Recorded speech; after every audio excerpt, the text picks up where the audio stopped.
Paano kung sabihin ko sa'yo na sa halagang 500 pesos ay pwede ka na maging investor at may chance ka pang manalo ng 1 million pesos at kotse. So kung interested ka, stay tuned for more. Like a Hellcat.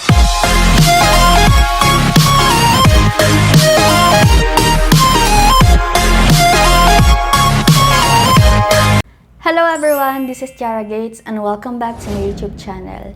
So for today's video, I'll be sharing kung paano maging investor sa halagang 500 pesos only. Oo, hindi ka nagkakamali. 500 pesos lang, pwede ka na mag-invest. At may chance ka pang manalo ng 1 milyon, bahay, or kotse. Too good to be true, diba? So, ano nga ba tong investment na to? So, this is the Premyo bond issued by the government. But first, don't forget to subscribe, like, and click the notification bell para updated ka sa mga next video ko. Thank you! Hi guys! So first, ano ba yung context ng video na to? Unang-una, i-explain ko kung ano ba ang Premyo bond. Pangalawa, ano yung mga prices.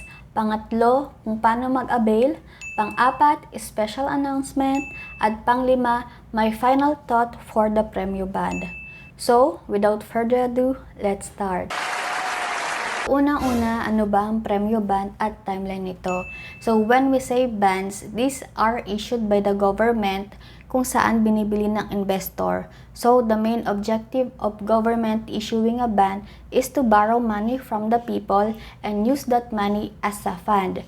So, alam nyo naman, since we're facing COVID-19 right now, kailangan ng government ng pera and they will use that money para tumulong sa mga small businesses at gumawa ng mga project for COVID-19. So, the Premyo Bond 2 para sa Bayan 2021 is a form of Retail Treasury Bond or RTB. So, kung familiar ka sa RTB, this is a kind of RTB.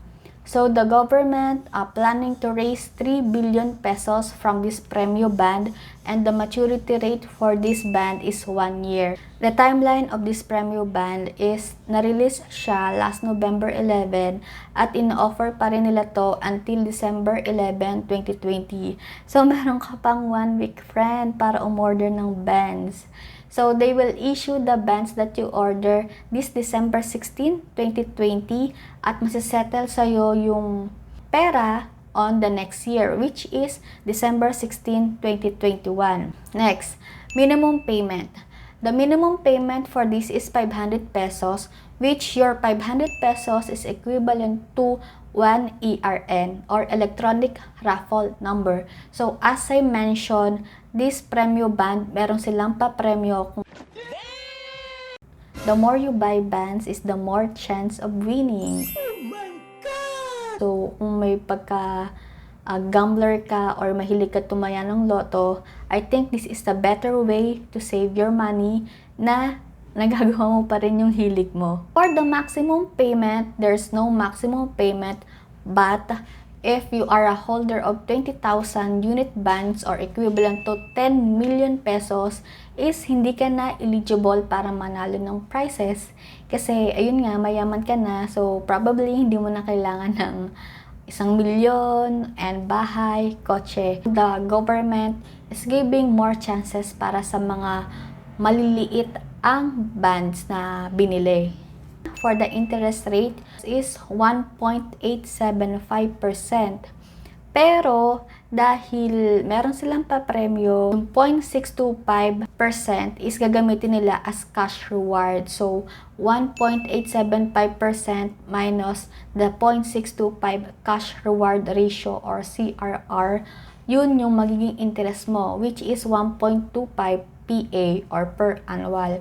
So, the final interest for this Premyo bond is 1.25 per annual. Every when ba yung interest payment? So, interest payment will be paid quarterly in arrears. So, kapag sinabi nating arrears, ay yun yung tuwing katapusan. Another one. Okay, next tayo. So, what are the prices? So, kung sugarol ka at may hilig kang tumaya sa loto, ito na yung pinakahihintay mo. At pinakahihintay nating lahat. So this is the reward mechanics. They do have 3 rewards mechanics. Unang-una yung main rewards mechanics. Pangalawa yung additional rewards mechanics. At pangatlo, the special cash rewards mechanics. So, dun muna tayo sa main. For the main cash reward mechanics, they have cash reward tier. For tier number 1, this is the grand prize na may isang mananalo ng 1 million pesos. So, for the tier 2, magbibigay sila ng 100,000 for 10 people. And the tier 3, magbibigay naman sila ng 20,000 for 50 people. The second one, ang tinatawag nilang additional rewards mechanics. So, nabanggit ko, ang tier 1, siya yung mananalo ng 1 million pesos. So, meron pa siyang additional rewards, which is, this can be a cash, 3 million, 6 million, or kotse, bahay. So, may 1 million ka na, posible ka pang magkaroon ng additional cash dahil grand prize winner ka nga. Di ba masaya? So, it really gives hope from other people na talagang nangarap magkaroon ng biglang yaman. And lastly, the special cash reward mechanics. So meron ditong eligible investor. So yung mga investor na nag-invest ng 500 to 20,000 pesos, eligible sila for these special rewards. Pwede silang manalo ng 50,000 pesos. So this 50,000 pesos, ibibigay to sa 20 people every quarter, every draw. A few inches later. Okay, next one, how to avail. Alam ko namang gustong-gusto nyo nang mag-invest. So, bibigyan ko kayo ng 4 na option para makapag-invest kayo ngayon na, as in now na. Okay, so first, you can invest via over-the-counter from different banks. So, they do have authorized agent from different banks. So, list of banks, ililive ko na lang yung picture dito. Ayan. So, kung nakita nyo, authorized sila si BDO, si China Bank, si DBP, si First Metro Manila Corporation, Land Bank, Metropolitan Bank and Trust Company, Union Bank, and lastly, PNB. So, you have a choice kung ano man yung pinakamalapit sa'yo. You can go there. You just need to ask for Premyo Bands 2. Then, fill up other form, sign it, submit it, pay the principal amount. Then, voila! Nakapag-invest ka na. Sa halagang 500, may chance ka pang manalo ng 1 milyon. Then, second one. So, kung hindi ka okay sa over-the-counter kasi nga mahirap lumabas ngayon or nasa province ka, this second option can be better or would be better for you. So, you can go to Bureau of Treasury website, log in ka lang, then fill up the form or the questionnaire there, accept the terms and conditions, submit, pay the principal amount. Tapos, ayun, bibigyan ka nila ng proof of investment na nakapag-invest ka na. So, kung hindi pa rin okay sa'yo yung una at pangalawang option na pinagay ko, there are still 2 options. So, the third option is, ito yung pinakagusto ko at ito yung ginagamit ko ngayon. So, number 3 is using an app. So, band.ph app. You can download it in Play Store. Ida-download mo lang siya, mag-verify ka, and after doon, you can cash in through different partners like GCash, Paymaya, or Union Bank. Kung OFW ka naman, so kahit wala ka sa Pinas, kayang-kaya mo mag-invest sa Premyo Band 2. You just need to download Overseas Filipino Bank app. Next, special announcement. So if you are an existing holder of Premyo Band 1, you can submit exchange to offer for the Premyo Band 2. For my final thought, bago dyan, gusto ko lang i-elaborate ang advantages at disadvantages of Premyo Band 2. So, for advantages, 1, this is very convenient kasi kahit nasa bahay ka lang, pwede kang mag-invest. Second, this is very affordable kasi sa halagang 500 lang, makakapag-invest ka na.